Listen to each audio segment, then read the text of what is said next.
Everybody, you are warmly welcome. It's Mauli here once again, and welcome to this session.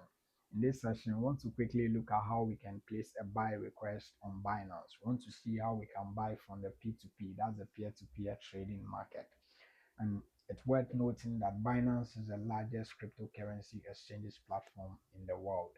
It allows users to buy and sell, trade and hold cryptocurrencies like Bitcoin, Ethereum, BNB, and thousands of others. And so having a Binance account is synonymous to having a USD account with a bank. So in this brief session, we want to look at how we can buy from the peer-to-peer trading market. So let's quickly jump into it. Now, I'm currently on my Binance homepage, precisely the Binance Pro profile. So we have Binance Pro and then we have Binance Lite. And for us to make a purchase from the P2P market, we need to ensure that we are actually in our Binance Pro account. Now, how do we confirm that? You can see that on my current interface, when you look at the top left corner, you see three horizontal bars. Once you see that, then it shows that you are in Binance Pro. Otherwise, you'll be in Binance Lite, in which case you see the Binance logo showing at the top left corner. So let's quickly toggle through and see how that works. So I'm going to tap on the three horizontal bars at the top left. And then once I do that, at the bottom here, you see Binance Lite. When I tap on that, it takes us into the Binance Lite account. And then in the Binance Lite, you can see that at the top left corner, you now see the Binance logo showing there. So we need to go back to Binance Pro. So I'll tap on the Binance logo at the top left. Then we see Binance Pro at the down here. So I'll tap on that. And then we are back into our Binance Pro account. Once we are in, we're going to look at how we get to the P2P trading section. There are three ways we can get to the P2P side, and we will explore all these three ways. The first one is to tap on Add Funds. Because we are looking at buying from the P2P market, we are adding funds onto our Binance account. So you can see Add Funds at the top right side. So we'll tap on Add Funds.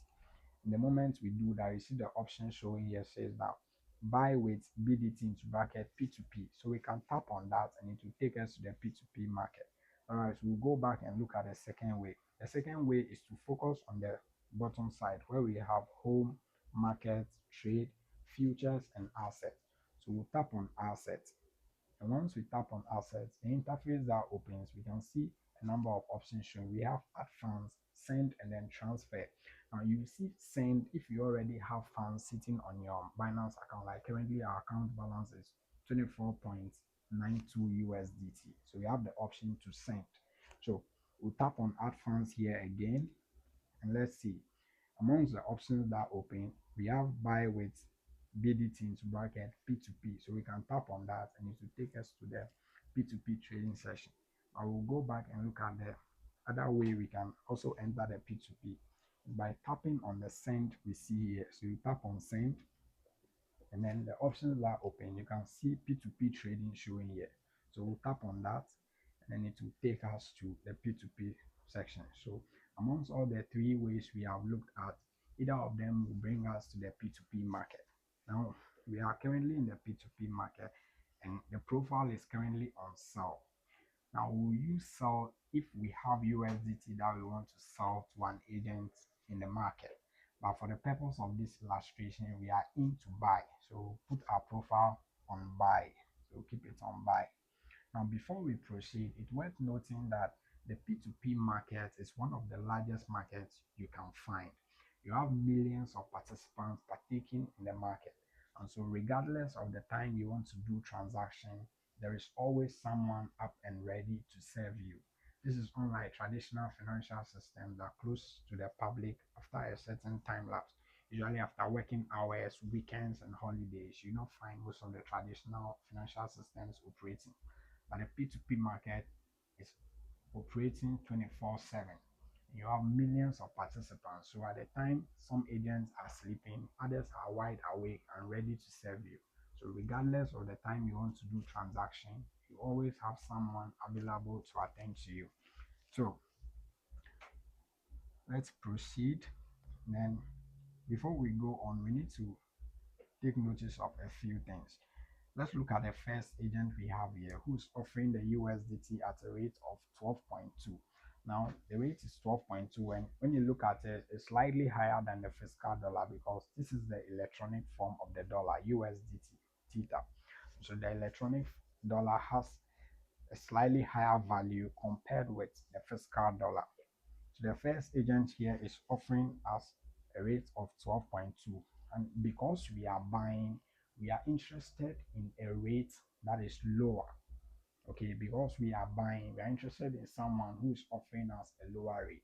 If it happened that we had USDT and we want to sell, then we are looking for someone who wants to buy from us at a higher rate. Okay, that's how we take advantage of arbitrage in the market. But for the purpose of this illustration, we are buying, and so we are interested in someone who is selling to us at a lower rate. So if we look at the agents we have here, the first person is offering us a lower rate, and the rate will also be dependent on how much we want to buy. So one other very important thing we need to take notice of when we are placing a buy is to take note of the amount we want to buy. And for this illustration, we want to purchase 100 USDT. That's around 1,200 and something. So we want to see from which agent can we place a buy request. Now looking at the first agent, he's offering us a rate of 12.2, and his limit is 1,000 to 2,000. That means that the agent is willing to sell to us if what we are buying is within the range of 1,000 cedis to 2,000 cedis. And we are buying just 100 USDT, which is around 1,200. So we fall within his limit, meaning we can transact with him. If it happens that we are buying above 2,000, then we'll have to toggle through the list until we find an agent from whom we can place a buy. So if I'm to go through the list right now, you can see that there's this agent here. His rate is 12.23 and his limit is 1,000 to 5,000 cedis. So if this is what I'm buying, then I can initiate transaction with this agent. Otherwise, I'll just have to go through. You can see there's someone here from 1,000 to 20,000. So regardless of the amount you want to buy, you always find an agent who will serve you. That's how the market is. So let's come back to our first profile. And one thing we need to take notice of is the rating for the agent. And when you look at the first agent's profile, as well as every other agent, you can see a thumbs up by the profile, and there is a rating for that. Now, the first agent has a rating of 95.31. The rating shows the customer service level of the agent. It tells you that if you initiate a transaction with this agent, how prompt does the agent attend to you? That's the rating. And an ideal rating should be 95% to 100%. It doesn't mean if you find an agent with a rating of below 95, the agent is bad. No, but it only gives you an idea of how prompt the agent attends to you if you initiate a transaction with that agent. And the rating is also dependent on the customer service level of the agent. And so if the agent has a good customer service level, Binance will give the person a high rating. If the agent misbehaves, then the agent is likely to have his or her rating slightly reduced. Okay, so when you are dealing with an agent, you need to pay attention to the rating so that you enjoy a good customer service on the platform. So the next thing for us to look at is the network the agent operates with. So you need to know your network. I use MTN, so I'll look for an agent who uses MTN, and then I can initiate my transaction with that agent. So looking at the first agent, he uses MTN because he stated Momo and then MTN mobile money. So Momo could mean Telecel, AT, or MTN, and he has also clearly indicated that he accepts MTN mobile money. There are some agents who accept bank transfer. So if you want to make payment via bank transfer, you can just toggle through the list and then you will find an agent who accepts bank transfer. We can quickly look at that and see. So let's toggle through the list. We'll toggle through the list to locate an agent who accepts bank transfer. So we're going through, yes, here we are. You find this agent who accepts bank transfer. He accepts EcoBank, Fidelity, and others. So we can toggle through and we'll find a number of agents who accept different bank transfer. This is another agent accepting EcoBank and a bank transfer. So bank transfer could mean that he accepts transfer to any other bank. Okay. So regardless of your mode of payment, you find an agent who will serve you I want to use MTN. So let's quickly come back to our agent. Wow, the market has updated. So we have a new rate showing now.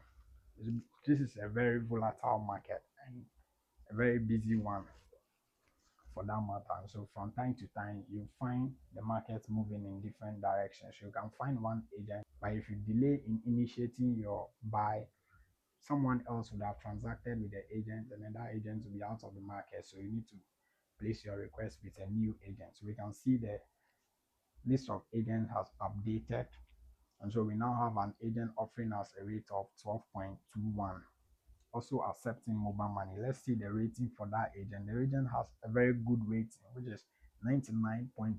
So the customer service level for this agent is top notch, 99.20. And he's offering us a limit of 500 to 2000 cedis. Okay, so we are still within the limit, the range for this agent. So we can initiate our buy. So let's quickly tap on that. So once you tap on buy, okay, it says ad is no longer available. Try other ad. So we need to go back and then look for another agent.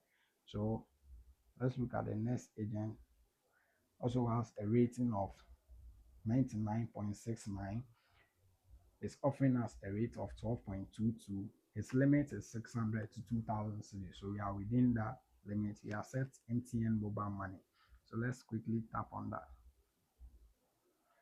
Once we tap on that, you see this interface opening here, and at the top left side you have buy Ghana cedi and then buy USDT. So if we know exactly how much we want to buy in, if we know exactly how much we want to buy in Ghana cedi, then we can keep it on buy Ghana cedi and then input our amount. Otherwise, if we know that exact amount we want to buy in USDT, then we can keep it on buy USDT and then input our amount. So for this illustration, I want to buy 100 USDT. So I'll keep it on buy USDT and then input my amount here, which is 100 USDT. So I'll input 100. And then right beneath it, I'll see the cedi equivalence I have to pay. And so once I confirm everything, then I have to tap on place order. So I tap on place order. And then you have this beautiful interface opening up. And from the top coming down, you can see a 15 minutes countdown reading. Now, whatever transaction you initiate on Binance, Binance gives both you, the buyer, and the seller a 15 minutes countdown to complete the transaction. And within that 15 minutes, there will be a pending action on you, the buyer, at some point, or the seller at some point, and each party is expected to play their role and complete their pending action on time so that we can both get to complete the transaction within the stipulated time, and then the agent can walk away with a very good rating as well as you, the buyer. So once we get to this interface, at the top right side we see chat. So you tap on chat. So you tap on chat, and then it leads you to a chat profile between you and the agent. And then what you do is you come down to the messaging area and then input your wallet number. That's the wallet with the funds sitting on it. You input that here.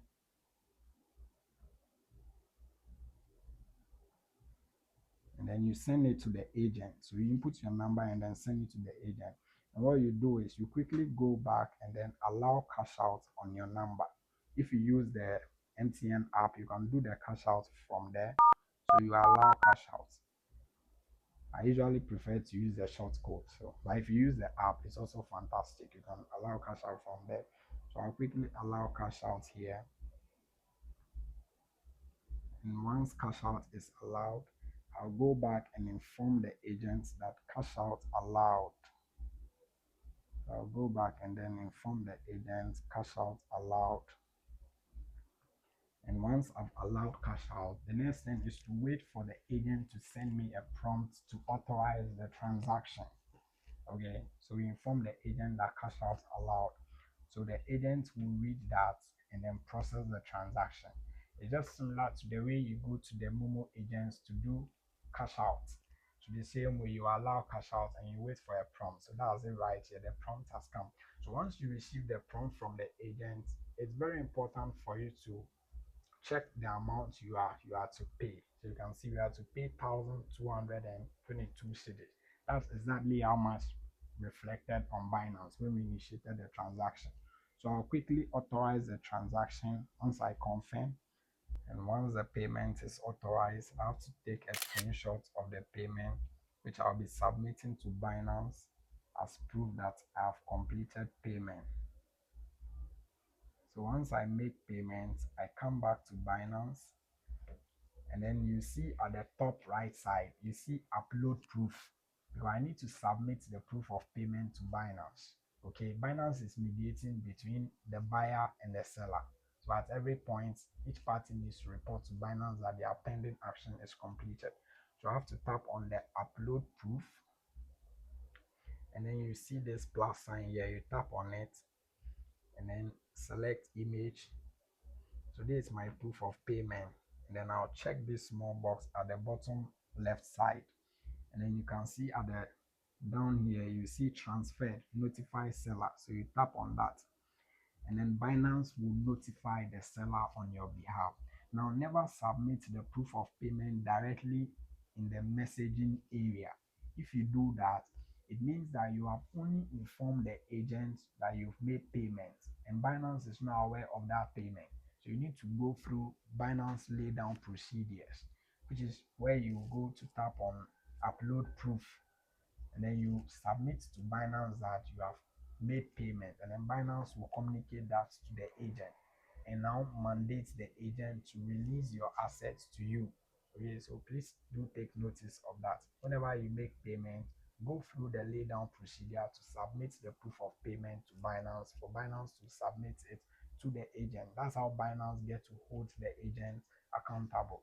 Okay, so we have made payment to the agent. The next thing for us to do is to wait for the agent to release the asset to us. Now, one may ask, what happens if after making payment, the agent doesn't release my funds to me? Now, it's very important for us to note that blockchain has no middlemen to extract transaction value, and all parties can trade directly without worrying about counterparty risk. And counterparty risk is the risk that the counterparty of the contract will not perform its obligation. Okay, now the way the whole blockchain ecosystem works, the system has taken care of those counterparty risks. So Binance has procedures laid down such that once you complete payment, you follow the procedure, the lay down processes and complete payment. Binance mandates the agent to credit you with the assets you are buying. If it happens that the agent does not complete the transaction before the 15 minutes time elapses, then the agent have the option to extend the time. Otherwise, your funds will be reversed back to you. So you don't need to worry about someone going away with your funds or all that. The whole system is completely safe. You just have to understand how it works, and then you follow lay down rules and you are good to go. So we are good. The agent has released the funds to us. So you can see our 100 USDT has been deposited into our Binance account, and it's very simple, safe, and secure. So you can see that generally, blockchain creates a safe, reliable, and tamper-proof economic transaction infrastructure for all ecosystem participants. So there's no need worrying about counterparty risks. There's no need worrying about how I'll make payments, the person will not release my funds to me. No, that will not happen. Because even in the events where there are network challenges, that you make payments yet the agent doesn't release the funds to you, Binance will ensure that you get your money back. Okay, either you have the transaction you pay via Momo reverse back to your Momo account, or the agent will release your crypto assets to you. Even if it happens that for some reason you couldn't complete the transaction before the time elapses and the transaction is cancelled by Binance, what you can do is you can initiate a buy request with the same agent. And once you initiate the request, then you now go through the Binance process and then submit the proof of payment to Binance, and Binance will send that to the agent, and then the agent will release your asset to you. So this is how we place a buy on Binance. It's very, very simple. So guys, if you don't have a Binance account, I'll urge you to download one, create your electronic dollar account, and then get to purchase USDT from the P2P trading session and see how it works. Explore the platform and see. So we have our funds here. All we'll do is we'll tap on check asset, and it will take us to our wallet section where we'll see our balance reflecting. So we have our 100 USDT here showing at funding. So we have funding, we have overview, we have sports, we have N, we have futures. Now, funding is where our funds is currently seated. If we go to overview, overview sums what we have in our sports account and then our funding. So if we go to sport, we can see that we have 24.88 and the funding has 100. So when we come to overview, we'll have 124.93. Now the value of the value has shot up because the spot is where trading occurs. So because it's a trading account, from time to time the balance in there may shoot up or reduce depending on how the market moves. Okay, so guys, this is how we place a buy request on Binance. It's a very simple, easy, safe and reliable process. So let's try it out. Thank you so much for this session. It's Mauli here once again, and I'll see you in my next session. Thank you.